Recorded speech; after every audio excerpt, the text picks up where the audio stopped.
শীতকালে বিভিন্ন সবজির মধ্যে আমাদের বাড়িতে যে সবজিটা বেশি আসে সেটা হলো শিম। শিম প্রায় ফ্রিজে সবসময়ই থাকে। তার কারণ আর বিশেষ কিছুই নয়, শিমটা খেতে সবাই একটু বেশি ভালোবাসে। তবে আজ একঘেয়ে কোনো শিমের তরকারি না করে একটা নতুন রান্না ট্রাই করলাম। নমস্কার বন্ধুরা, আশা করি তোমরা সবাই খুব ভালো আছো। আমিও খুব ভালো আছি। সম্পাস লাইফস্টাইলের আরও একটা নতুন ভিডিওতে তোমাদের সবাইকে স্বাগত। তো সকালে ঘুম থেকে উঠে ওদিকে ভাতটা তো বসিয়ে দিয়েছিলাম। আর আজ বারটা শনিবার। তো শনিবার সকালে কি রান্না করব ভাবতে ভাবতেই মাথায় এলো শিম যখন আছেই, তাই দিয়ে আজকে একটা নতুন রান্না চেষ্টা করি। তো তার জন্য শিমটা প্রথমেই দেখো এখানে সিদ্ধ করতে বসিয়ে দিয়েছিলাম কড়াতে। আর ভালো করে সিদ্ধ করে নিয়েছি যেন একটুও জল না থাকে। দেখো জল সমস্তই শুকিয়ে গেছে। তারপর কড়াই থেকে শিমগুলো নামিয়ে নিয়ে ঠান্ডা করতে দিয়েছি। আর এদিকে কড়াইটা গরম করে নিয়ে তার মধ্যে দিয়েছি গোটা জিরে, গোটা ধনে, গোটা মৌরি আর দুটো শুকনো লঙ্কা। এগুলোকে ভালো করে শুকনো কড়াইতে ভেজে নেব। তো এই রান্নাটা আগে আমি কোনোদিনই করিনি, আজকেই প্রথমবার করছি। তো দেখা যাক কেমন হয়, তোমাদের সঙ্গে অবশ্যই সেটা শেয়ার করব। আর মশলাগুলো যতক্ষণ না একটু রং চেঞ্জ হচ্ছে ততক্ষণ এগুলো দেখো ভালো করে আমি এই যে ভেজে নিলাম। নিয়ে এবার এগুলোকেও তুলে রাখবো। তারপর এই যে কড়াই মধ্যে তেল দিয়ে এখানে আজকে একটু পেঁয়াজ কলি আর আলু ভাজবো, তো সেটা ভাজতে বসিয়ে দিলাম। এদিকে ততক্ষণ হোক, আর ওদিকে চলো আমরা শিমের রান্নাটা আরম্ভ করি। তো এদিকে কড়াইতে তেল দিয়ে তার মধ্যে কয়েকটা আলু কেটে নিয়েছি, সেগুলো ভাজতে দিয়ে দিলাম। আজকে আসলে বানাবো শিমের কোপ্তা কারি। কোপ্তা কারিতে আলু না দিলেও চলে, এটা সম্পূর্ণ অপশনাল। তবে আলু দিয়ে যে কোনো তরকারি খেতে একটু বেশ ভালোই লাগে আমার, তাই কয়েকটা আলু অ্যাড করেছি। তোমরা চাইলে অবশ্যই এটাকে স্কিপ করতে পারো। আর দেখো যে শিমগুলো সিদ্ধ করে নিয়েছিলাম সেগুলো নিয়ে নিয়েছি একটা মিক্সি জারে। তাতে দিয়ে দিলাম কাঁচা লঙ্কা, কয়েক টুকরো রসুন আর কয়েক টুকরো আদা। তারপরে এটাকে ভালো করে বেটে নেব। আর ওদিকে আলুগুলো সিদ্ধ হচ্ছে, এইদিকে বাটাও আমার রেডি হয়ে গেছে। তো শিম বাটাটা একটা জায়গার মধ্যে নিয়ে নিলাম। তার মধ্যে দিলাম বেশ কিছুটা পরিমাণ কাঁচা পেঁয়াজ কুচোনো, আর দিলাম সামান্য একটু হলুদ গুঁড়ো আর স্বাদ মতো নুন। নুনটা অবশ্যই তোমরা নিজেরা টেস্ট করে নেবে। আর দিলাম হাফ চামচ জিরে গুঁড়ো আর হাফ চামচ ধনে গুঁড়ো। তারপর দেখো পুরোপুরি মিশ্রণটা ভালোভাবে এটাকে চামচ দিয়ে আমি নেড়ে নেড়ে মিশিয়ে নিয়েছি। আর বাইন্ডিংয়ের জন্য এর মধ্যে দিয়ে দিচ্ছি বেসন, কারণ বেসন না হলে কিন্তু এটা কোপ্তার আকারে ভাজা যাবে না। তো আমি প্রথমে অল্পই একটু বেসন দিয়ে এটাকে ভালোভাবে মিশিয়ে নিয়েছিলাম। তো তারপর মনে হয়েছিল আরেকটু প্রয়োজন, তো সেই মতো দিয়ে ভালো করে এটাকে মিশিয়ে কিছুক্ষণ ফ্রিজে রেখে দিয়েছিলাম। আর এদিকে দেখো আলুগুলো আমার ভাজা হয়ে গেছে, তো আলুগুলো তুলে নিচ্ছি। আলুগুলো বেশ লাল লাল করেই ভেজেছি, আর সামান্য যেহেতু হলুদ দিয়েছিলাম রঙটাও ওর জন্য ভালো হয়েছিল। আর তারপর এই যে দেখো কোপ্তার আকারে এবার ওই শিমের বাটাটা ভালো করে ভেজে নিচ্ছি কড়ার মধ্যে। অবশ্যই এই সময় গ্যাসটাকে একেবারে লো ফ্লেমে রাখবেন, না হলে কিন্তু এগুলো তাড়াতাড়ি মানে বাইরের দিকটা পুড়ে যেতে পারে, অথচ ভিতরের দিকটা কাঁচা রয়ে যাবে। তো লো ফ্লেমে রেখে সমস্ত কোপ্তাগুলো দেখো আমি কড়ার মধ্যে দিয়ে দিয়েছি। দিয়ে এগুলো লো ফ্লেমে রেখেই কিছুক্ষণ ভাজবো। তো যতক্ষণ ওটা ভাজা হচ্ছে, তো বেশ কয়েকটা বাসন সিঙ্কে জমেছিল, তো ভাবলাম সেগুলো মেজে নিই। আসলে এখানে কয়েকটা বাসন আছে যেগুলো কাল রাতে আসলে এতটাই ঠান্ডা লাগছিল বাসন মাজতে ঠিক ইচ্ছা হচ্ছিল না। কিছুটা মেজেছিলাম, তবে কিছুটা যেগুলো খাবার পরে হয়েছে সেগুলো রয়েই গিয়েছিল। তো বাসনগুলো ভাবলাম এখন মেজে নিই। আর এদিকে দেখো কোপ্তাগুলো আমার মোটামুটি ভাজা হয়ে গেছে।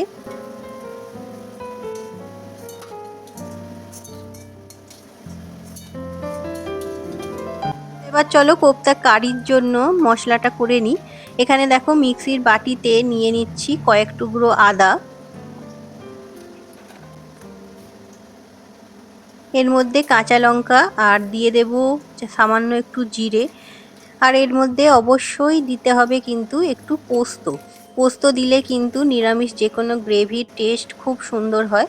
তো সেটা আমি বাটনাটা ওদিকে করে নিয়েছি। আর এদিকে দেখো কড়ার মধ্যে ওই তেলেতেই গোটা গরম মশলা ফোড়ন দিয়ে দিচ্ছি সামান্য একটু জিরে।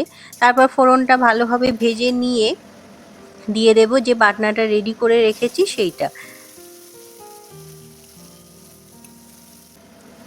এরপর এর মধ্যে হলুদ, কাশ্মীরি লঙ্কার গুঁড়ো আর দিয়ে দেব সামান্য একটু হিং। হিংটা তোমরা আগেও তেলের মধ্যে দিতে পারো, আমি পরেই দিলাম। আর মশলাটা দেখো সামান্য একটু ভেজে নিয়েছি। এরপরে দিয়ে দেব একটু টমেটো সস। তোমরা চাইলে অবশ্যই গোটা টমেটোও দিতে পারো, তবে সেটা আর আমি আজকে দিলাম না, সস দিয়েই আজকে রান্নাটা করলাম। আর তারপরে মশলাটা দেখো আমার ভালো করে কষানো হয়ে গেছে মোটামুটি। তারপরে ভাজা আলুগুলো তার মধ্যে দিয়ে দিলাম। আলুগুলো দেওয়ার পরেও কিন্তু বেশ কিছুক্ষণ ধরে মশলাটা ভালো করে কষিয়ে নেব, যাতে আলুটা 70-80% মানে সিদ্ধ হয়ে যায়, কারণ পরে আর বেশিক্ষণ এটাকে আমি ফোটাবো না। তো দেখো আলুগুলো যেহেতু ছোট ছোট, খুব একটা বেশি টাইমও লাগবে না সিদ্ধ হতে।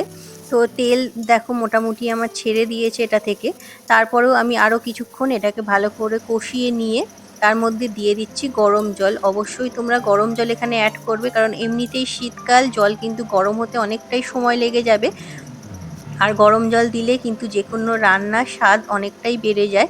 আর তারপরে দেখো তার মধ্যে দিয়ে দিয়েছি কিছুটা কোঁচানো ধনেপাতা আর স্বাদ মতো নুন। তো ওখানে তরকারিটা বসিয়ে দিয়ে এসে ঘরে এসেছিলাম, কিছু জামা কাপড় কালকের কাচা পড়েছিল। তো সেগুলো ভাবলাম আগে ভাঁজ করে তুলে রাখি, যতক্ষণ ওদিকে তরকারিটা হচ্ছে এদিকে কাজটা আমার এগিয়ে থাকবে। তো তোমরা এতক্ষণ যে যেখান থেকে ভিডিওটা দেখছো, সবার কাছে অনুরোধ, ভিডিওটা যদি ভালো লেগে থাকে তাহলে অবশ্যই একটা লাইক করে দিয়ে বন্ধু বান্ধব আত্মীয় স্বজন সবার মধ্যে শেয়ার করে নিও। আর যদি তুমি আজ আমার চ্যানেলে নতুন হও তাহলে অবশ্যই চ্যানেলটা সাবস্ক্রাইব করে নিয়ে আমার এই ছোট্ট পরিবারের সদস্য হওয়ার আমন্ত্রণ রইল। তো এদিকে দেখো কোপ্তা কারির আলুগুলো কিন্তু আমার মোটামুটি রান্না হয়ে গেছে। তো একটা দেখিয়ে দিই তোমাদের, এই যে দেখো আলু ভালোভাবে সিদ্ধ হয়ে গেছে। তবে ঝোলটা আমি বেশি ফোটাবো না। তার মধ্যে এই যে দেখো যে ভাজা মশলাটা আমি করে রেখেছিলাম শুকনো কড়াইতে, সেই মশলার গুঁড়োটা দিয়ে দিলাম। আর দিয়ে দেবো সামান্য একটু গরম মশলা গুঁড়ো। তারপরে এটাকে ভালোভাবে মিশিয়ে নিয়ে যে কোপ্তাগুলোকে ভেজে তুলে রেখেছিলাম, তো সেই কোপ্তাগুলো এর মধ্যে দিয়ে দেব। দিয়ে এটাকে একটু কিছুক্ষণ ফুটতে দেব, তবে বেশি ফোটাবো না, তাহলে কিন্তু পুরোপুরি জলটা টেনে নেবে। আর কোপ্তা কিন্তু এমনিও ঠান্ডা হওয়ার পরে অনেকটা জল টানবে, তো তাই একটু ঝোল ঝোল করেই আমি এটাকে রেখেছি। তো এই দেখো কোপ্তা কারি আমার মোটামুটি রেডি। তারপরে সামান্য একটু দিয়ে দিলাম ঘি।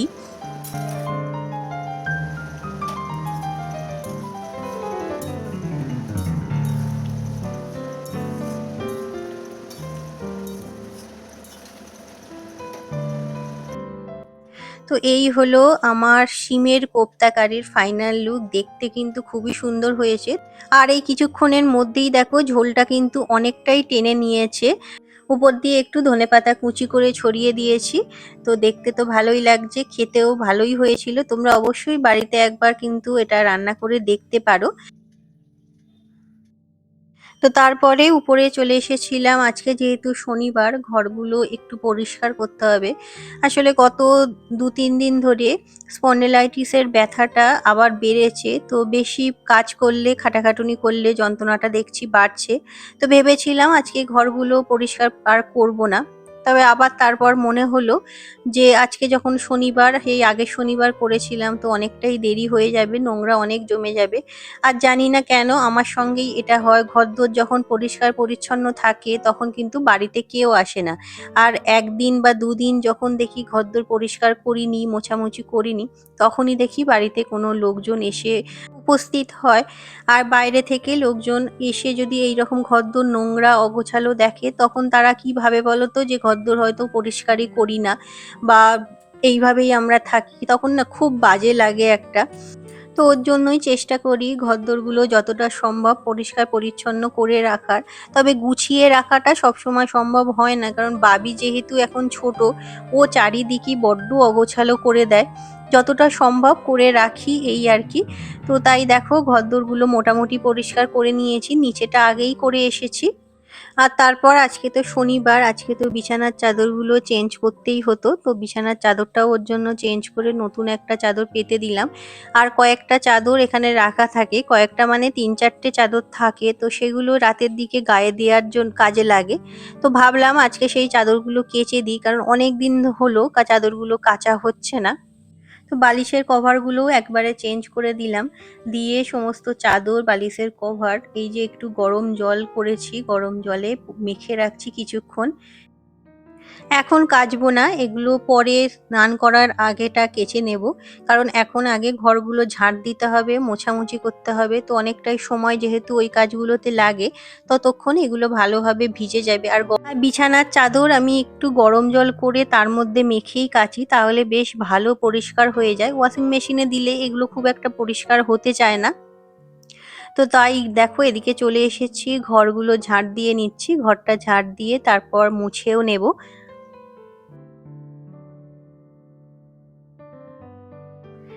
তো আজকের ভিডিওটা আমি এখানেই শেষ করলাম। আশা করি তোমাদের ভালো লেগেছে। আবার দেখা হবে পরের ভিডিওতে। ততক্ষণ সবাই ভালো থেকো, সুস্থ থেকো আর খুব খুব আনন্দে থেকো। টাটা।